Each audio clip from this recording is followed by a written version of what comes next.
ортада тұрып араша болыңыз. Қабырғаны тұрғызып және сол жер үшін менің алдымда тұратын адамдарды олардың арасынан іздедім. Иезекииль пайғамбар жазбасы 22 тарау 30 аят. Франциядағы Дюнкерк деген қалада болған жағдай туралы естідіңіз бе?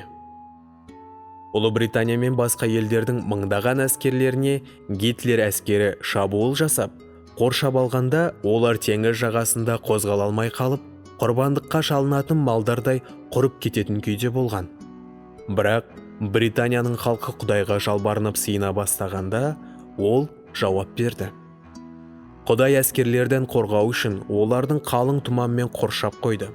Ал теңіз толқындары мен желдің долдануына тыйым салды. Дәл сол күні әртүрлі кемелер Британиядан Францияға барып, сол жігіттерді өлімнен әрі жеңілістен құтқарып, үйлеріне аман-есен алып келді. Сол жауынгерлер кейін соғысқа қайтып барып, жеңіске ие болды. Қазір біздің еліміз дүниеқорлыққа салынып кетті. Өмір сүру ыңғайлы болып кеткендіктен, адамдар Құдайды ұмытып бара жатыр.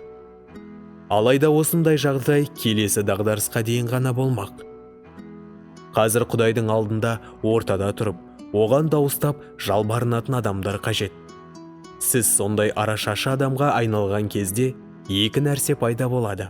Біріншіден, сіз алуға емес, беруге ұмтылатын боласыз. Екіншіден, өзіңіздің жараларыңызды ойламай, мұның орнына басқаларға сауықтыру әкелуге тырысатын боласыз. Дәуіт былай деген: «Халайық, лайым оған сенім артыңдар, жүректеріңді оған толық ашыңдар. Құдай біздің панамыз, ұмытпаңдар». Забур жыры 61 тарау 9 аят. Құдай сізді қазір арашашы болуға шақырып тұр ма? Бүгін сол туралы ойлануға уақыт бөліңіз.